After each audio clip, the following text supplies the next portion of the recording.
প্রখ্যাত সাহাবী আবু হুরায়রা রাদিয়াল্লাহু তাআলা আনহু তিনি বলছেন, মাদকদ্রব্য মদ পরপর 3 বার হারাম করা হয়েছিল। কয়বার? 3 বার হারাম করা হয়েছিল। এ সম্পর্কে যে হাদিসটা আপনার বাবে মুসনাদ আহমদ গ্রন্থের 2 নম্বর খণ্ড 351 পৃষ্ঠাে হাদিসটি এসেছে। রাসূল সাল্লাল্লাহু আলাইহি ওয়াসাল্লাম যখন মক্কা থেকে মদিনায় হিজরত করলেন, মক্কা থেকে মদিনায় গিয়ে মদিনাবাসী লোকদেরকে দেখলেন যে তারা মদ পান করছে। কি পান করছে? মদ পান করছে। এবং জুয়ার মাধ্যমে তারা যে টাকা উপার্জন করছে, এই টাকাটা দিয়ে তারা সংসার চালাচ্ছে, তাদের উপকারে লাগছে। এক পর্যায়ে ওই মদিনাবাসীর লোকেরা তারা রাসূল সাল্লাল্লাহু আলাইহি ওয়াসাল্লামের কাছে মদ এবং জুয়া সম্পর্কে প্রশ্ন করলো, যেটা খাওয়া জায়েজ কি জায়েজ নয়, ইসলামের দৃষ্টিতে এটা কতটুকু জায়েজ।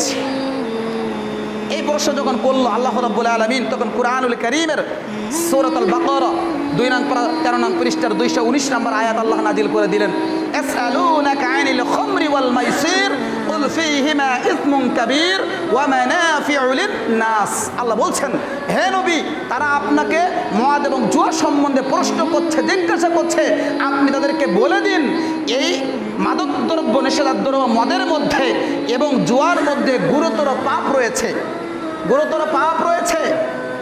তবে কিছু মানুষের এর মধ্যে উপকার রয়েছে, তবে উপকারের চেয়ে পাপের সংখ্যা বা ক্ষতির দিকটাই বেশি। তো যখন এই আয়াত নাজিল করা হলো, লোকেরা তখন বলা বলি করতে লাগলো যে আল্লাহ তাআলা তো এখানে মদ হারাম এটা উল্লেখ করেননি, আল্লাহ শুধু বলেছেন যে এটার মধ্যে উপকারের চেয়ে ক্ষতির দিকটাই বেশি, এটা তারা বললেন। তখন পূর্বের মতো আবার তারা কি করতে লাগলেন, মাদকদ্রব্য ওই মদ তারা পান করতে লাগলেন, জুয়ার সাথে তারা আবার সম্পর্ক রাখতে লাগলেন। এক পর্যায়ে একদিন দেখা গেল হঠাৎ করে একজন মুহাজির, একজন মুহাজির সাহাবী মাদক কথা নিয়ে অর্থাৎ মদ পান করে সে সালাতে দাঁড়িয়ে গেছে। তো সালাত আদায় করতে করতে এক পর্যায়ে যেহেতু সে মদ পান করেছে, মাথা বিগড়ে গেছে, মস্তিষ্ক তার এলোমেলো হয়েছে, যখনই সে সালাতে দাঁড়িয়েছে তখনই সে কোরআনে আয়াত যখন তেলাওয়াত করছে, আয়াত তেলাওয়াত করতে গিয়ে একটু ভুল করে ফেলেছে, এলোমেলো করে ফেলেছে।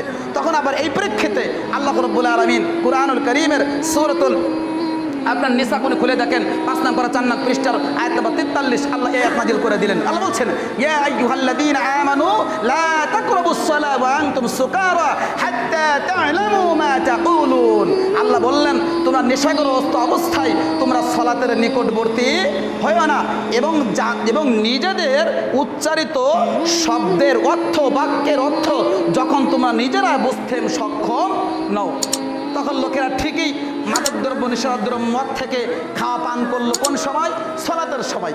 কারণ আল্লাহ তাআলা শুধু সালাতের কথা বলেছেন, সালাতের তোমরা নিকটবর্তী হয়ে না, মাদকদ্রব্য সেবন করে সালাতের কাছে তোমরা যেও না।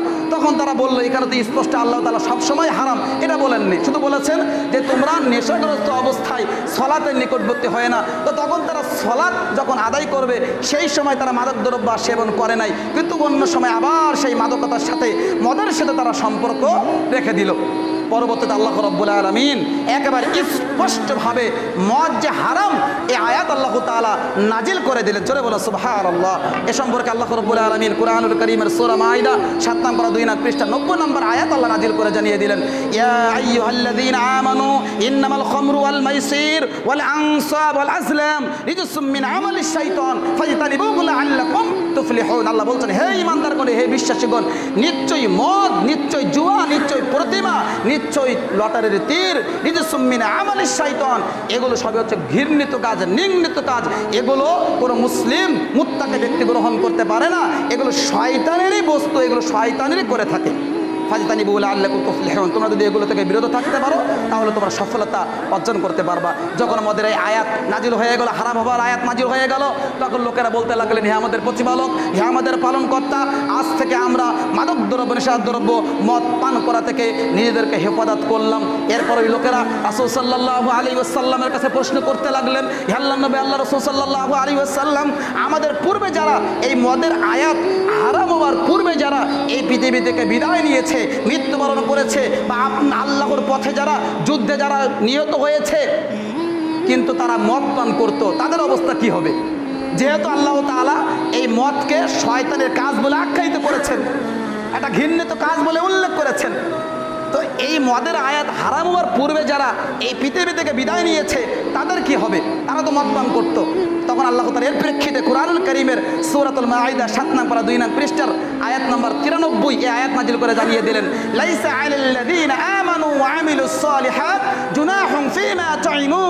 আল্লাহ বললেন, এই শুনে রাখো পৃথিবীর মানুষ, তোমরা শোনো, যদি ওই সকল ব্যক্তিরা আমার প্রতি ঈমান আনয়ন করে থাকে, ওই সকল ব্যক্তিরা যদি আমার প্রতি ঈমান আনয়ন করে থাকে, সৎ কাজ করে থাকে, সৎকর্ম করে থাকে, তাহলে এই আয়াত অর্থাৎ মদ হারাম হওয়ার পূর্বে তারা যে মদ পান করতো এই পাপের জন্য কোনো পাপ লেখা হবে না। জোরে বলো সুবহানাল্লাহ।